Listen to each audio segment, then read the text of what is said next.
Hello, everybody, and welcome back to the J Lounge. I know it's been a minute, but we are back better and stronger than ever. I appreciate everyone for listening and joining in today. Of course, in case you guys forgot, the J Lounge is a celebrity based podcast show where we talk to celebrities, actors, directors, singers, you name it, they all come down here and they all have a wonderful time. I am super excited to be speaking with my next guest. He is a rising star and a hip hop artist, and he is here to speak about his music. So I'm very excited to be having him here today. Everyone, give a super warm welcome to artist Blackwell. Hey, Blackwell. Hey, what's up? What's up? Hi. How are you? Oh, I'm doing good. Doing good. Oh, good, good. I am so glad you were able to join us here today. I am very excited to be able to speak with you. I'm going to go ahead and get us started and fire the first question at you. What began your Okay. passion for music there, Blackwell? What brought this on? Well, to be honest, I come from a Motown and gospel home. So I've always What? had music from the day I was born.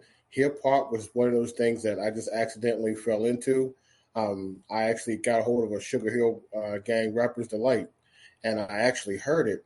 And when I told my parents about it, they figured hip hop rap, it's just a fad. So my dad actually went out and got the record for me. He actually kind of liked it. He thought it was funny. And I was like, that and I was like, that's what I want to do. I said, I want to do the music. I want to be, the DJ. I wasn't so much really into rap, doing the rap. I wanted behind the scenes. But as I went to college for music and marketing, the whole class was into that, but none of them were like musicians. So our final project to graduate was to take an artist, put them out, market them, advertise them, make a video, and they picked me. And I was like, but I'm not, I do rap, but it was not something that Right. it was one of those things that I grew up wanting to rap, and I was just good at putting things together. So I end up making, and this is going to show my real age. We end up making a cassette tape, and we put it out in the stores. I'll never forget. We put out 100 of them. We sold 80 of them, and I was just like, "Who was buying my music? Who was, And I'm like, and they're like, Blackwell, you're an artist. You are an artist because you are a rap artist. And I was like, wow, this is, and ever since then, I have always been into music. I love behind the scenes, but it got to the point where you run into so many unreliable like artists or Right. people not serious. I decided I'm just going to do it myself. And as I got older, I was like, nah, I'm going to quit because, I'm getting older. But then I look at the people who influenced me and they still going. So I said, no, forget that. I'm still going. As long as I got someone who likes it, buys it, and I got the energy to do it, I always tell people, I am hip hop. I was born hip hop. Yes. Yes. I love it. That is so interesting. I was expecting to hear, I grew up, listening to the greats, Tupac, Biggie. But the fact that you came from a gospel No, background, and I'm glad that your parents didn't like throw out like the music, because some parents, they don't like the hip hop music, but I'm glad that your dad embraced it because yeah, look where you are now. That is no, I amazing. came from I was definitely gospel and R&B background because I can't even name all the gospel artists we used to listen to in the house, and Motown was huge in my house. My Yes. dad's favorite singer was Aretha Franklin, and my We go loud mom and she loved proud. Teddy Pendergrass. So it Mm. was like that's as I could say they liked the real when music was real back then, Thank um, you. and that's all I ever heard. And when I discovered hip hop, it was more of a shock to my parents more than anything because it became so. I mean, it was always there, but it became so prominent as I got Yeah. older. And like my mom, her favorite rapper was MC Hammer, and I'm like, Mom, MC Hammer, he just this and that. But as I got more into hip hop, I started to learn. Okay, because like I said, I graduated in marketing, and as I grew, as you grow up and you're listening to this and you're Hmm. seeing this, I'm like, well, I don't care if you like him or not. You got a good marketing plan because everybody's buying those baggy pants or Yep. walking around saying you can't touch this. So I mean, he started something. So it was. Yeah. Like I said I grew up and I kind of like fell into hip hop, and in a way, hip hop was kind of my my outlet Hmm. my outlet when I was upset or outlet when I was, mad. I love to write. So hip hop Yeah, became like my outlet. So instead of that's doing something amazing. stupid in the street or say the wrong thing, I put in the music. So That is that's what I tell awesome. people. That I, is I amazing. like. That is awesome. That is awesome. Going into the second question, name three people who influenced your career. I would say my father, Rakim from Eric Van Rakim, and great rest in power, Heavy D. For the simple reason, Yes. I my father, first of all, because my father gave me simple advice. He was in the military, so he just said, don't take the word no. Hmm. If someone tells you no, just be like, okay, I'll go to the next door. And he says, if someone doesn't like what you do, take that criticism, work on it, move on to the next thing, and use it to your advantage. My dad always just kept me going, and that's why one of my biggest influence. Because being in hip hop, it's so many rappers out there, and you're trying to compete. And at some point, you get like, I don't even want to do this anymore. And my dad said, whenever you feel like giving up, do something totally different. He says, Hmm. when you go on stage, act like there ain't nobody there. You just home acting a fool and going up stage like you own it. Hmm. So it was a lot of good advice from my dad. Rakim, because his lyrical style was something I never heard before growing up. We was used to all the other styles from everybody from like Kumo D or Hmm. Run DMC. And when Rakim came out, it took everybody by storm because no one had that kind of flow. No one. And the fact that he could do flow and it dealt with the streets and dealt with him, and there was not one cuss word in the whole song, that was it was unheard of. And that's why I was like, okay, I used to listen to it day and night. Heavy D became my biggest influence for the music and basically behind the music that he did. He did hip hop where you'd have a party or you're talking to a girl. It wasn't like derogatory or saying this or that. He just had fun with it. Hmm. And that's the kind of hip hop I want to do. Um, Yeah. I love what he did. So a lot of my influence did come from old school. The biggest was probably my father for teaching me just not to give up and just Hmm. to keep on, especially in this music business because he didn't know the music business, but he says it's like life. He says you're gonna get the no's, you're gonna get the criticisms, you're gonna get the people who think support you, don't support you. He says you gotta keep on going and have alligator skin, as they say. Yep. So Yeah. those were my three biggest influences. I love that. I'm so glad that someone is giving Heavy D his props. I feel like not enough artists gives Heavy D his props because he No, did they bring don't. fun, the energy to hip hop. He brought something different, and it was just yeah, it was great. It was great. So I'm glad that you have appreciation and that you're giving him his flowers because even though he's not around anymore, his influence, his impact is still felt in hip hop today. So yeah. Oh, most definitely. Oh yeah, absolutely. Absolutely. Going on to the next question. For first time listeners of your music, Blackwell, what song would you suggest they listen to really get you as a hip hop artist? Ah, that's a really good one. I've been think about that one. To be honest with you, to really understand it, because I've been doing this for a long time, but I have a song out right now called Pound Cake, and Hmm. it's the best way I can say people can understand my style, what my music is aimed to, because I started doing hip hop and I started, making songs about all being in the street and this and that, and that wasn't me. I didn't grow up in the Yes. streets. Hmm. But I did grow up with a preference, and I like big size women, curvy women, plus size. So I aim my music towards that. And that all started from when I was actually younger. Hmm. And the song Pound Cake, the reason why I picked that one because it's that I have out right now because that was the first song I've done, and with Lily the Goddess, shouts out to her.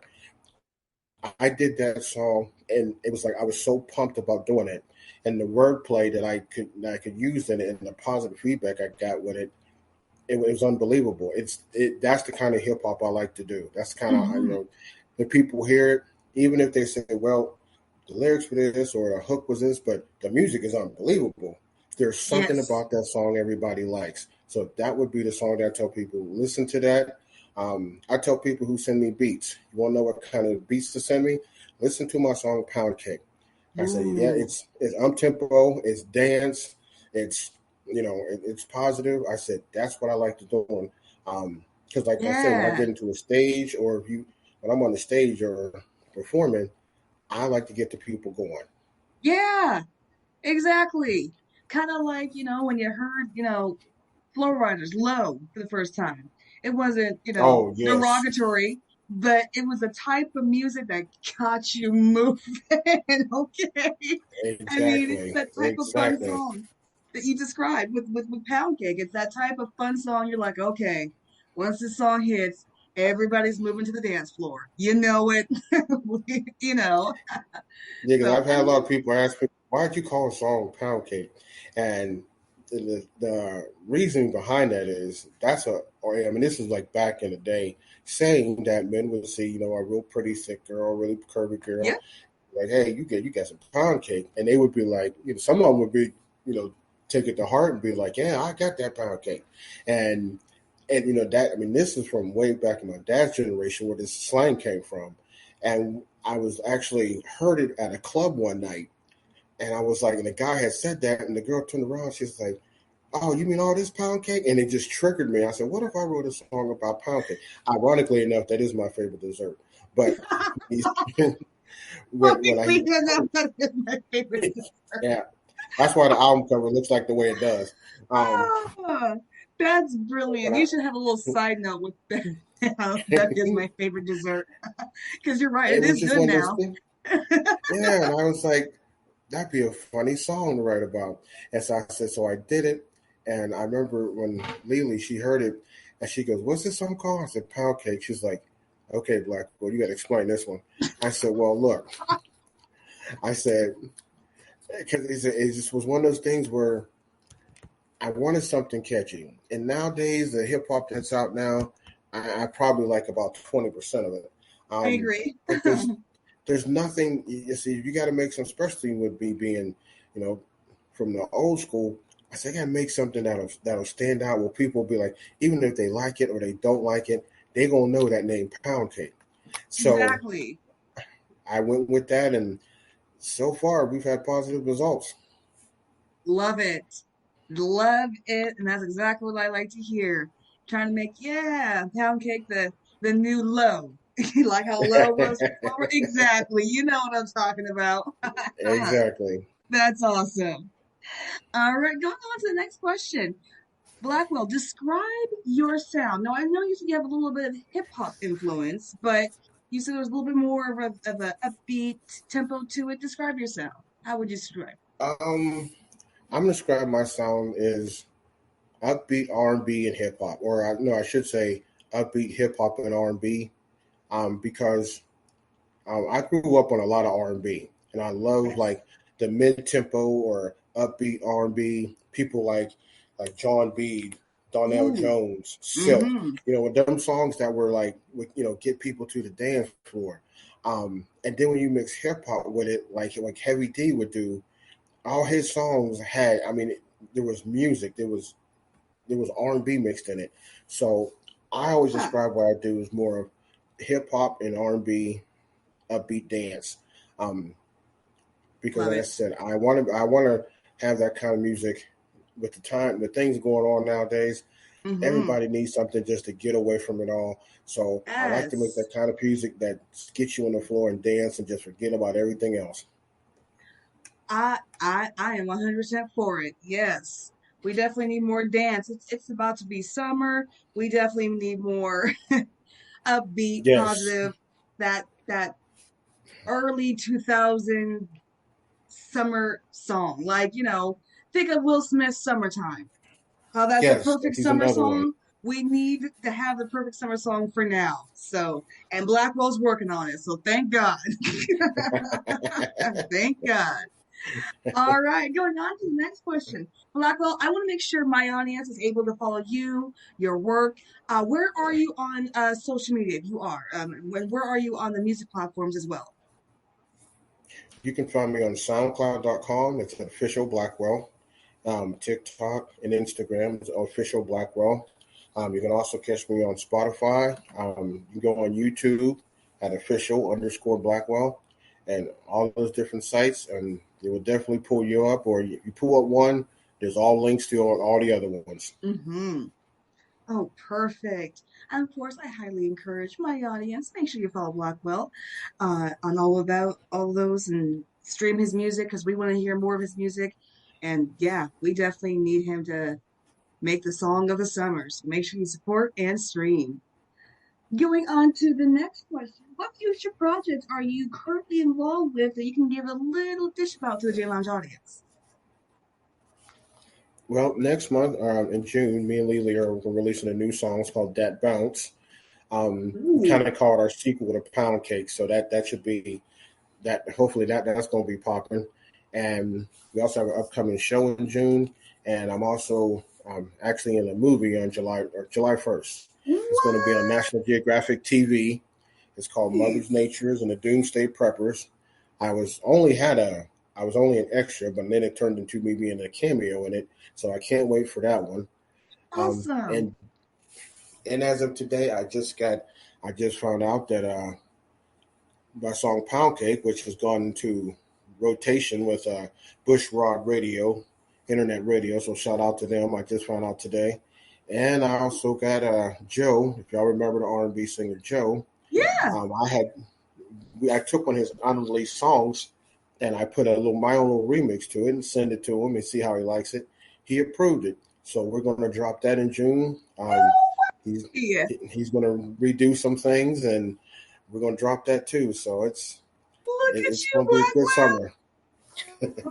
That is awesome. How perfect, Joe. I mean, come on, who doesn't remember Joe? That man made Oh R&B my hits. goodness, Okay. he's he's another one. Don't get the credit he deserves. That's why when he approved it, I was like, really? He's like, yeah. He says let's put it out. I said okay. Oh, that So is awesome. That is awesome. See what happens when you let your talent speak for yourself and doors open. That is uh, awesome. I'm excited for you. thank you, Definitely keep us here at the J Lounge posted. And yeah, that is amazing news. thank you. Appreciate it. You're welcome. Going on to the next question. What goals do you hope to accomplish in your career? To be honest with you, I know everybody goes, especially in this music business, get rich and buy this and buy that. But one of my biggest goals is to get to that point where, yeah, we all want to live nice and take care of family. But I also like to see some of these artists come with me. In other words, come with me and expand and be able to get out there and get on their own and make a good Exactly. living at this.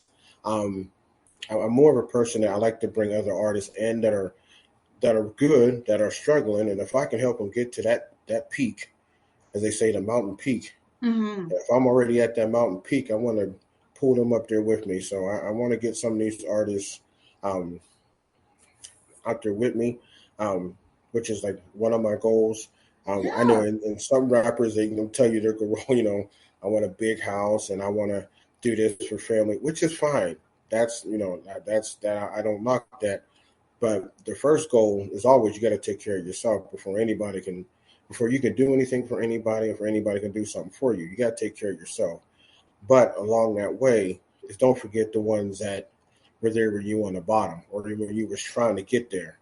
And I have a few artists that I do work with, and I stay in contact with them. Even though they may be going through this and that, and trying to get their music going. But my goal is to bring them all with me, and we all sit at that mountaintop and just enjoy life and make music. yeah, absolutely. All of that sounds amazing.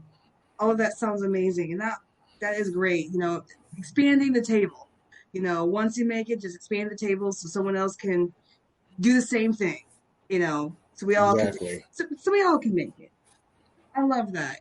I definitely love that. All right, going on to the next question. Any advice for aspiring artists who are hoping to be successful, such as yourself? My biggest advice would be learn that this is a business. 20% talent, 80% business. When you get that marinated into your mind that that's what this is, you'll be better off. Learn the business, get your education, get you a good job. You want to be in this business. I don't care if you're a rapper, singer, or play, whatever you do. Learn this business. If you want to go out and be a rapper, or like in my case, you want to do hip hop. That's great. But before you do that, learn how this business works. Keep people around you, and I tell people this, and they kind of don't understand. The people who are going to support you are not going to be your friends and family, for the simple reason they're going to tell you, "Oh yeah, you're good," because who you are. Get people in your circle who are doing what you are doing more than what you want to do. Like in my instance, on what I'm doing, I get friends with a director who's making movies out there, and he's got movies in the theaters and everything. And I'm friends with him because the simple reason is you want to keep them kind of people in your circle, not an entourage or your friends or whatever. You want to keep that circle small and keep people around you that are doing things bigger than you, so you can learn from them, so you can expand. Um, he's telling me how he's making movies. I was in one of his movies, watching how he directs movies and how it can relate to music. These are the kind of people you want to have. You want to have them people as friends. Um, and the business is you gotta learn this, but it changes every day. I came from where there was no streaming to now there's nothing but streaming, Yeah, and it doesn't pay a whole lot. right. And like one artist told me, there's really no music in streaming. The music, the artist, where you make your money is from touring, from Yep. branding, from getting sponsored. That's where you make your money at. And for a while, it took me to learn. I mean, like I said, I'm no expert because I had to learn, and I'm learning that now. And I know the people that I have on my friends list that I talk to are either photographers, videographers, singers, people that work in business. Those are the kind of people you want to have on your team because you see that they're doing something like I want to learn how to do that. I'm gonna follow him. That's what you want. And I Exactly. don't, and I don't, like I said, the reason why I say family and friends are not going to support your music because they're not going to support it the way that it should be because it's not their nature. Your mom, your pop, your sister, brother, yeah, they're going to tell you, hey man, that's good. Yeah, I like that. But if you take it to a DJ or something, he'd be like, man, you need to do this, you need to do that, and then you start feeling a certain kind of way. It's not the DJ's, it's not anybody's fault. It's just you went to somebody who's telling you exactly what you need to do. You have people support you, yes, but they don't know to tell you exactly. I could say that except for, and I do say there's exception, is my wife, because she has told me, because she doesn't come from a hip hop background whatsoever. Hers is completely opposite. It's like classic rock and more adult contemporary. So when she hears me doing songs, sometimes she'll tell me, hey, that don't sound good at all. And me, I'm like, what do you know? You don't know about hip hop. And then I'll go listen to it and be like, wow, she was right. This does sound like garbage. So I mean, um, and I mean, she's like my biggest support system. But if you're an artist out there, especially these young cats, I know you got your friends and everything, but follow the rules of the business. Follow the rules of putting out a song. Don't just record something and just drop it. Don't market it. Don't advertise it. And which is hard for a lot of them to understand. You do a song, you need at least 3 weeks to get people ready. And Mm-hmm. social media is free. It's free marketing.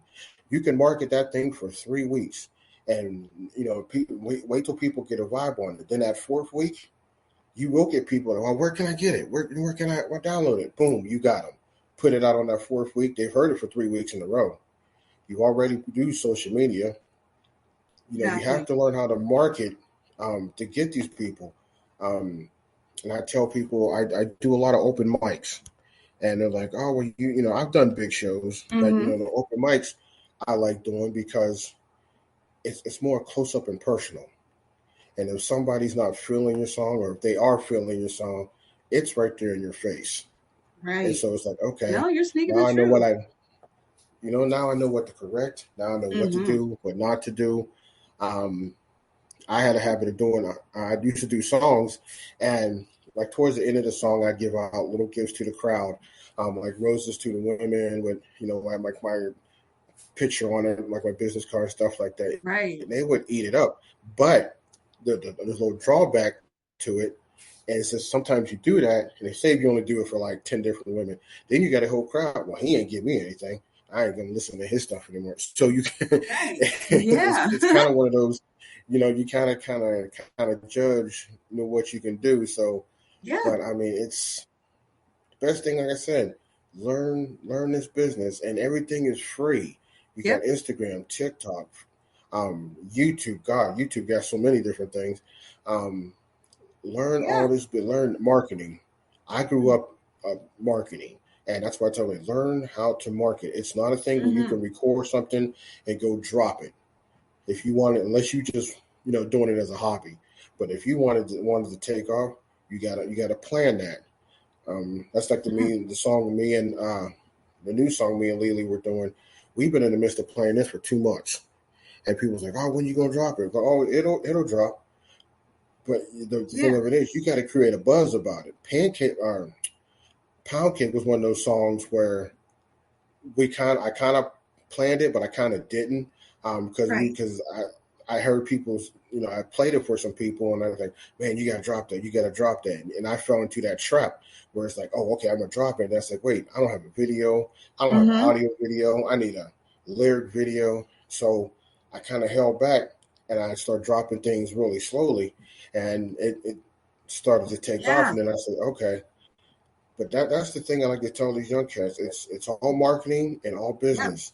You have to learn that. I can't stress that enough because I said a lot of these. I have a lot of Yeah. talented cats I meet, and they say, "Oh, I'm going to studio. Then we're going to drop it Friday." I said, "So it won't do nothing by Saturday." They're like, "Oh, Yeah. Black, what you mean?" I said, "Dude, wait 3 weeks." Because I don't want to wait 3. I said, "Do you know how much social media there's out there that you can promote this? Not even put it on Spotify. Not even drop it. You can all the little Right. TikTok things you can do, all the Instagram you do, build it up No, to finally." that's a lot of, yeah, that is true. That is And definitely I true. told him because I had to do it. I made the mistake of just dropping music and just putting it out there, and oh, I didn't do anything. I didn't market. I didn't give him nothing Yeah. to build up to. So that's my Yeah, advice. that's really good advice. That is really good advice. And I hope, my audience that are listening, they take that to word because that is really good advice. All right, we got just two more questions here just to wrap up. Where Going on to the next question, where are your favorite places to perform? Oh wow, that's a good one. The one place that and I got two. One is called the Chill Rooms here in Florida, and they have open mic. I like it because it's a small little venue, but I like it because it's personal, and you have so many different acts in there, and everybody learns from each other on stage. We learn mic technique. So after we get done performing, hey man, I like that song, but I couldn't hear like the hook part. Everybody learns, and it's a great place to perform. You chill. Um, I'm not a big drinker. It's not an alcohol place. You go there and you have your little tea or your coffee. Um, it's I love it. I love the chill room. Shout out to the chill room because I'll be there Friday.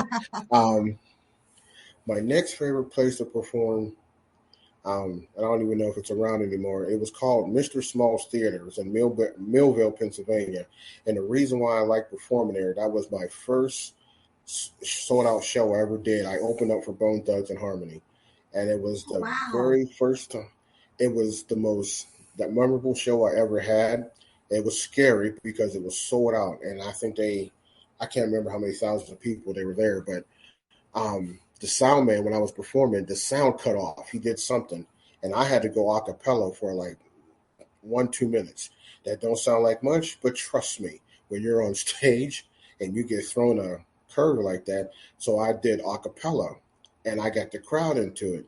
And then when he cut the music back on, I just went with it. And they all thought it was part of the act, um, which was great. But when I came off that stage, I think I was crying because I was never thrown a curve like that, and that just made me learn right then and there. Be ready for anything. And even the guys from Bone Thugs and Harmony, they're like, dude, that was pretty slick how you did that. And I was like, and they knew. they knew something had happened, but the way that I kept going, um, and it was just one of those places I just loved performing at because they made you feel welcome. That's They awesome. really made you feel welcome, and everything. But the number one place for me right now has been the chill room over in Florida. It's just one of those laid back places. You come back, you chill, you see all kinds of different music, um, get to meet new people, meet the network. So I give them a huge shout out. That's awesome. Huge shout out to the Chill Room in Florida. If you haven't been there before, definitely go. Yeah, that is awesome.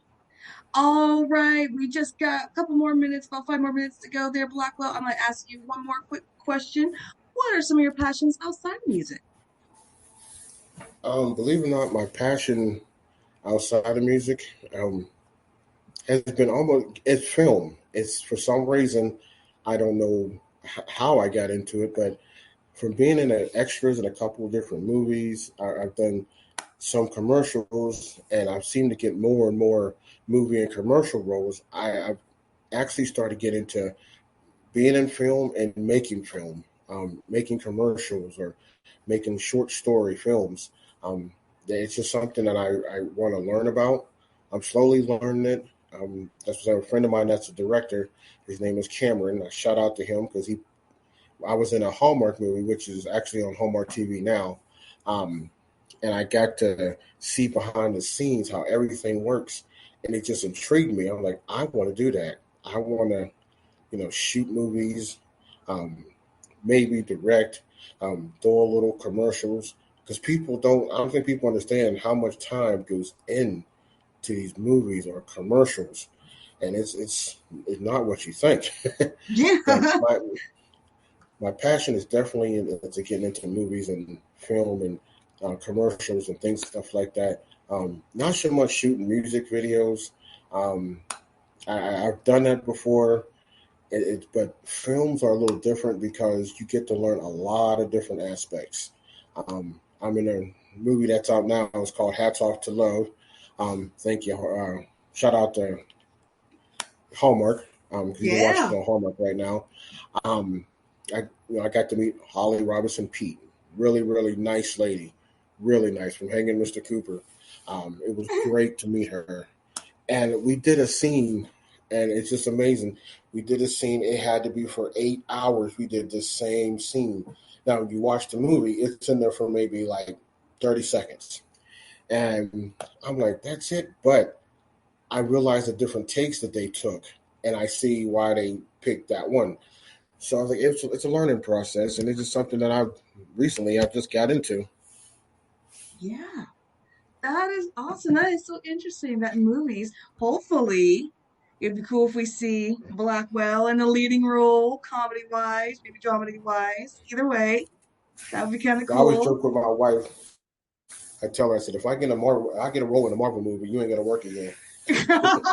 No, you're so right about that. I mean, your future's grandchildren wouldn't have to work again. You guys would be set up Nope. for like life. I could be the guy that the Hulk throws across the room, and that's it. That's my whole role. I'll be set for life after that. I don't need a huge role. I could be just someone that the Hulk tosses around and there, boom, there's my 7 million for the Exactly. rest of my life. There you go. There you go. Ah. Oh, Blackwell, it's been an absolute pleasure to be able to speak with you today. I appreciate you for giving me your time. I'm really glad that you Oh, came no on here, problem. talked about your music, and gave them a chance for my audience to get to know you. Thanks for having me. I truly appreciate it. Oh, you're welcome. You are welcome. And of course, I highly want to encourage my audience one more time. Make sure you follow Blackwell on social media and in music platforms as well. We want to hear more of his music. We want to get more of his streams out. So make sure you guys do that and give him a shout and follow.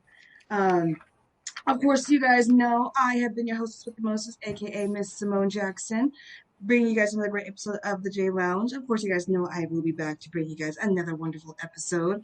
I want to thank everyone for listening in. I want to thank my amazing guest, Mr. Blackwell, for joining in. And Thank you. everyone, Thank you. yes, absolutely. You have a wonderful evening, and I will be back soon. Bye.